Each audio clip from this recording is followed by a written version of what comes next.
What's up, guys? Murph back here with another video, doing something different today. We are going beaver trapping. As you can see, we got snow on the ground. Fishing is kind of coming to an end.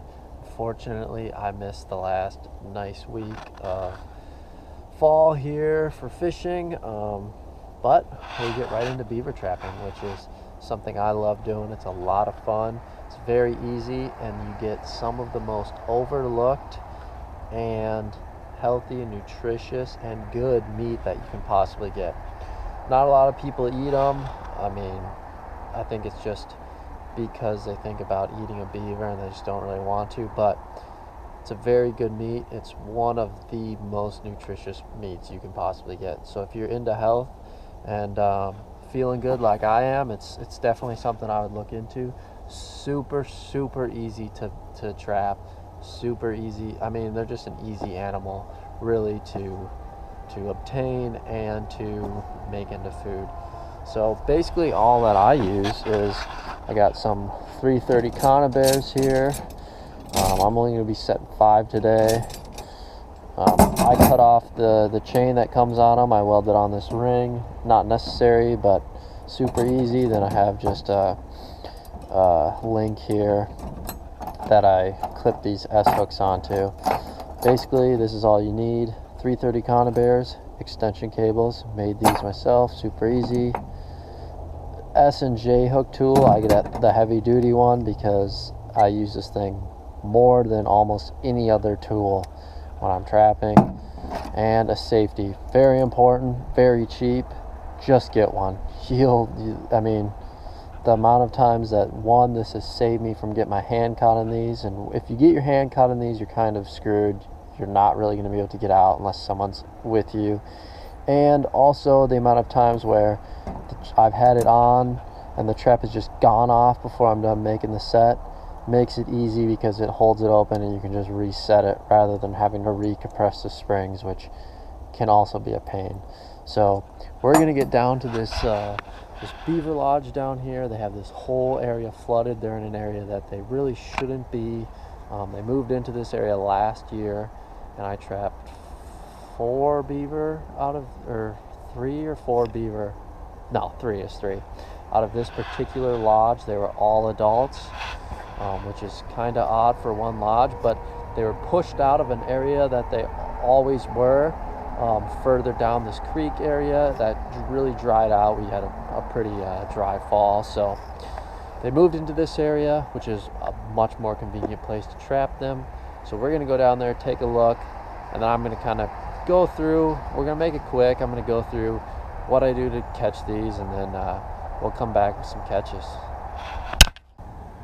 Okay, well, we're out here. As you can see, I got waders on. Not something you need, but definitely helps a lot to getting to some of these areas.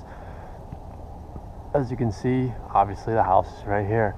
This was new last year, and it looks like they've made it slightly bigger, not too much bigger.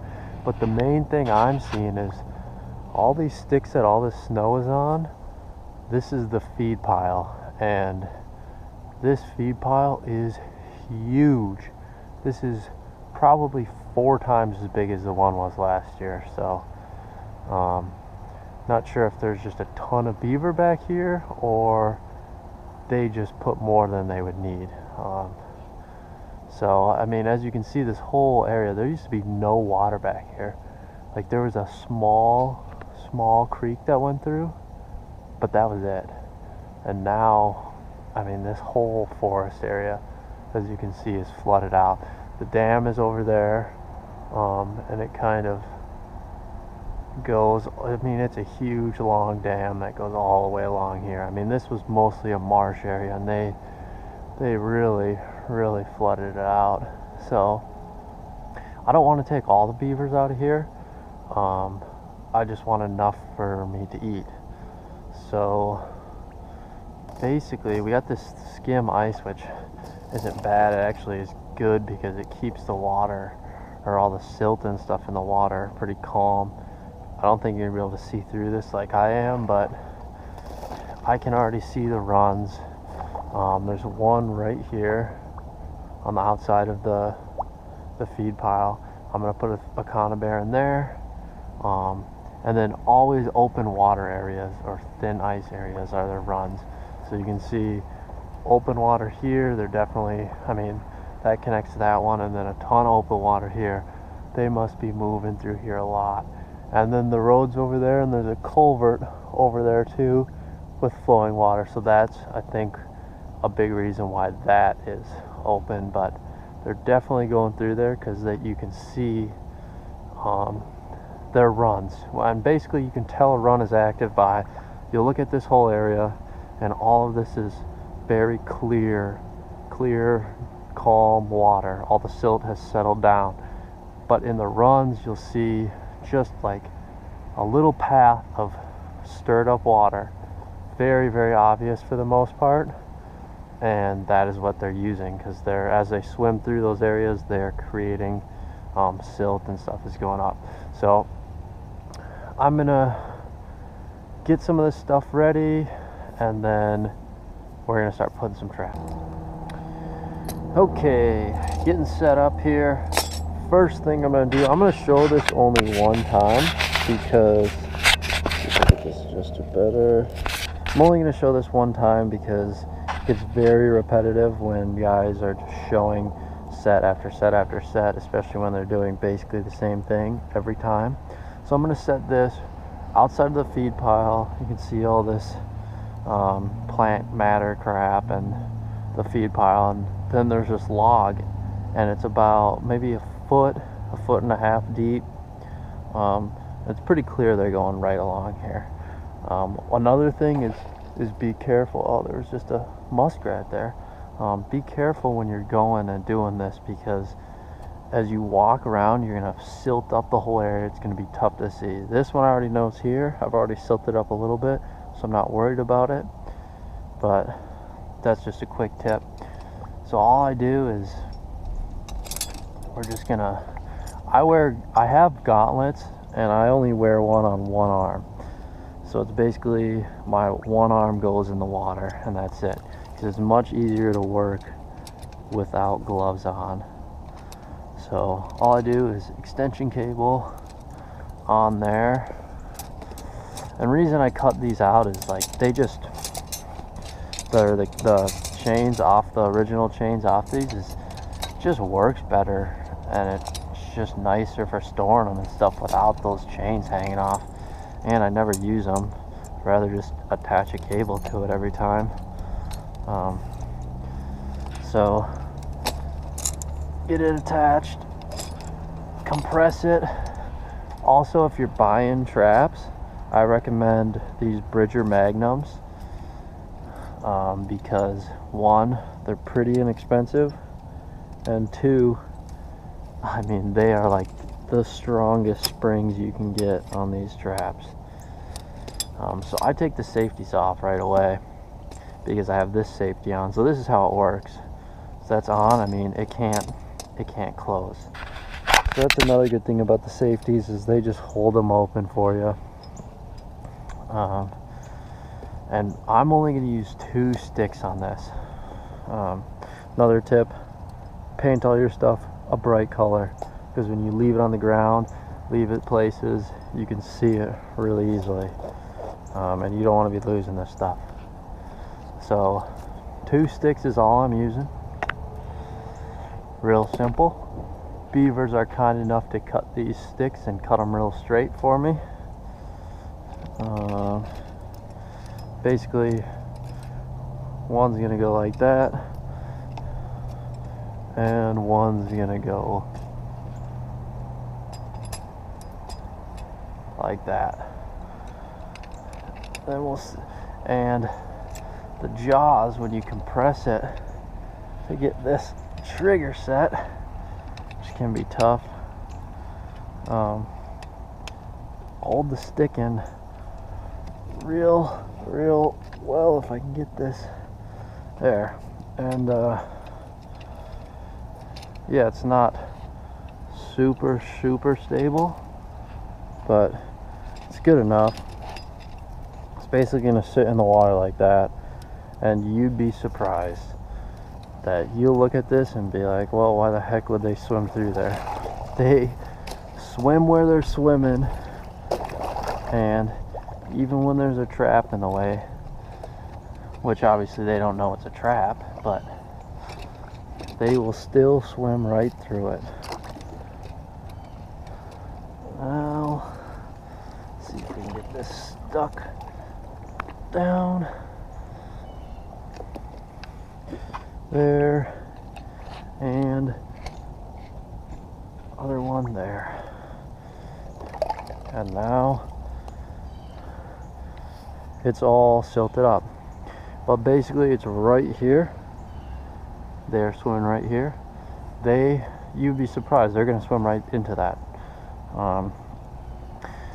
I think one thing that new trappers do, and I did this too, is try and make things perfect.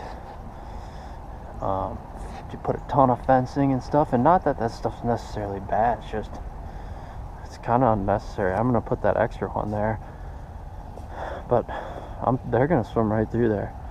You'd be surprised. You seriously be surprised.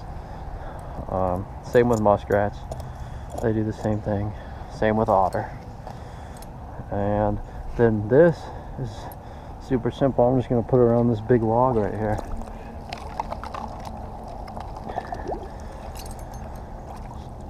Around there, I always cable them off to something big, because although usually it's not needed, some goofy happens here. It gets caught by its tail, something like that. You don't want that trap to be, or they get caught back really far and they have time to swim and stuff. You want that trap around the area because you want to be able to find it. That they will die, and it's not what you want. You want a really good humane head catch that kills them pretty much instantly, but doesn't always happen. Most of the time it does. These traps, I have them tuned really well, it usually does. But if something funky happens, you want to make sure that that trap is still there with the animal in it. They're going to be dead, but if they have time to get over here, get back in there, or get over there, you might not find them. So always cable them off. Alright, so that's basically the basic setup. Right in the runs, a few sticks, more blocking if you need it, and that's it. So I'm gonna go set the rest of these traps and then basically just show you the finished sets. Set number 2, super simple. Right here you can see this whole area is open and it connects right to their run. So I'm thinking they're going through there. I don't know if you can see it in the water, but it's right there. A little bit of fencing. You can see this is just a neck down area. There's grass and stuff there, and grass and stuff here, and they're clearly going right through there. Super simple set. The only thing about this is when you get in areas like this where they're not clearly just being used by beavers, muskrat are probably using this too. Might be a muskrat in there. Hopefully not, but we'll see. Also, when you do this, if you put it completely underwater like that one is, you want to make sure you put a stick along the top of the water. So if they're coming along the top, instead of trying to go through there, they just decide to dive down instead. And also the trigger on this one squares like this instead of the trigger being right in the middle. It's way to the side. Hopefully some muskrat will get through there, but I tend to think that works, but it doesn't always. Sometimes you still get muskrat. But on to the next one. Okay, so first set that I actually put in is right there. Decided to put another one right behind it just because it's a good looking spot. It just looks good, and I think muskrat are maybe going through here, so I'm guessing one of these is going to be set off by a muskrat, or have a muskrat in it.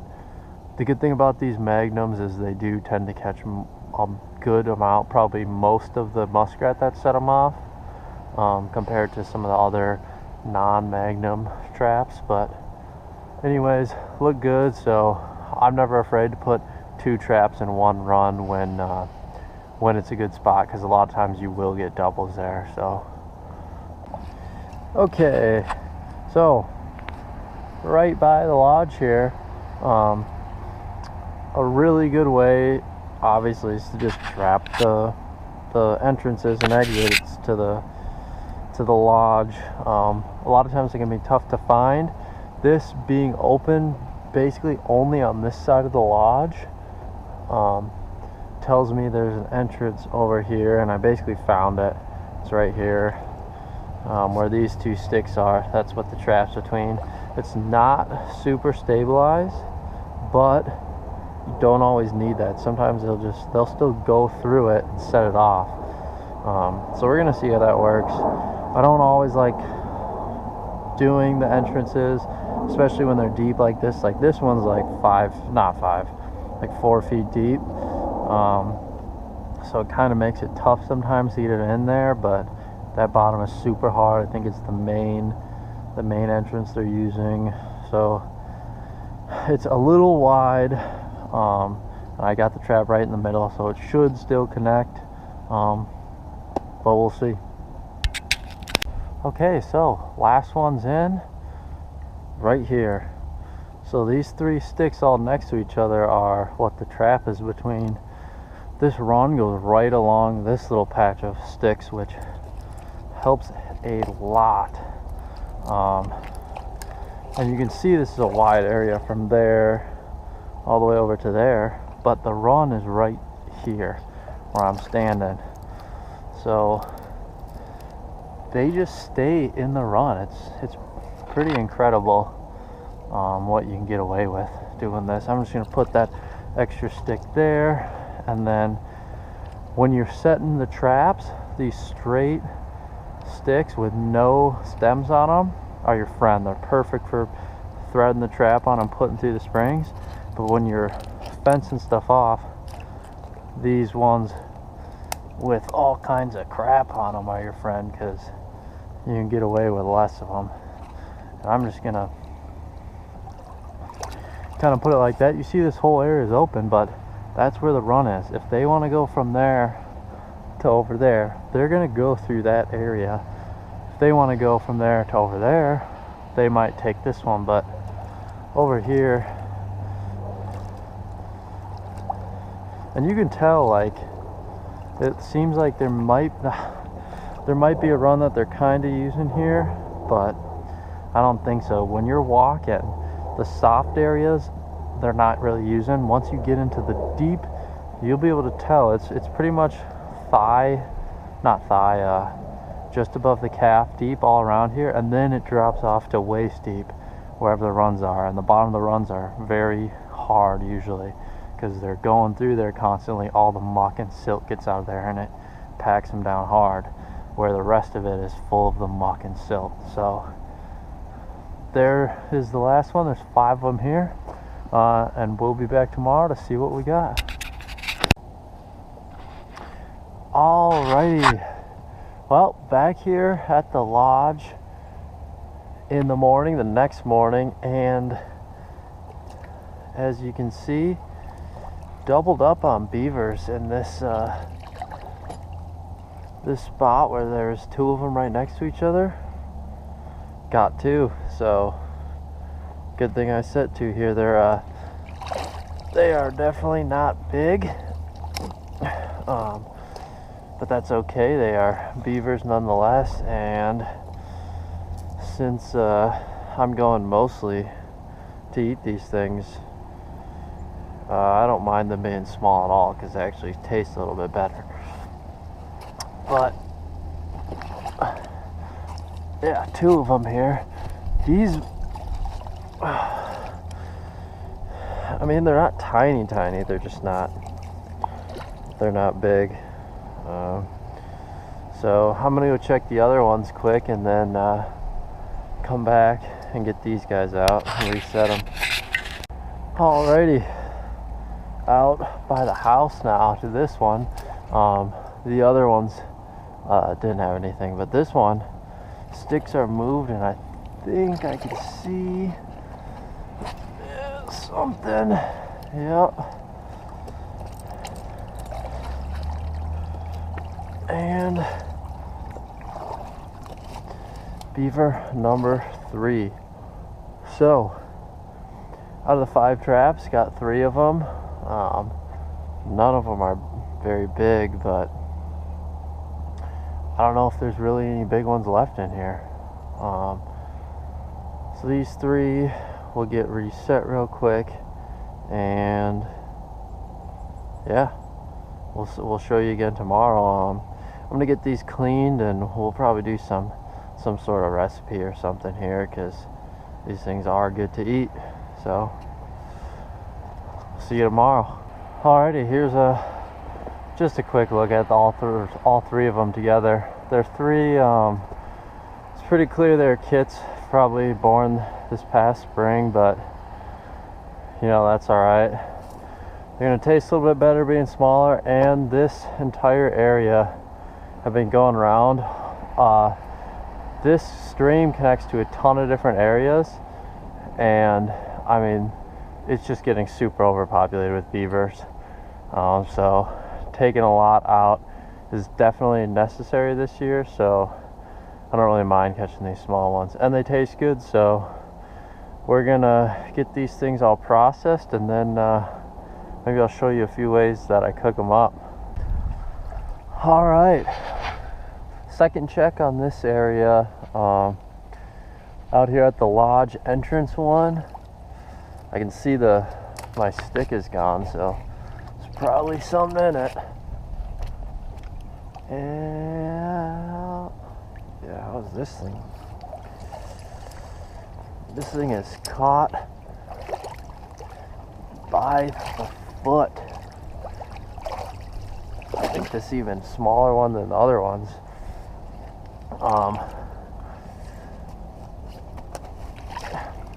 Yeah, caught straight by the foot. So that's a reason why you get the magnums, because they close all the way. And I mean, I guess this one didn't swim through it. He kind of swam by it and got his leg in there, but that's the reason why I use the magnums. You get them in weird catches like that. So all right, I'll get this one out and check the rest of them. All right, well, muskrat in this one, and nothing in that one, nothing in that one over there, nothing in that one. So they must not have moved too much. I mean, this feed pile is so huge. There's got to be more in here. Got 4 so far, 4 all kits, which isn't a bad thing, because this area is getting so overpopulated with beaver.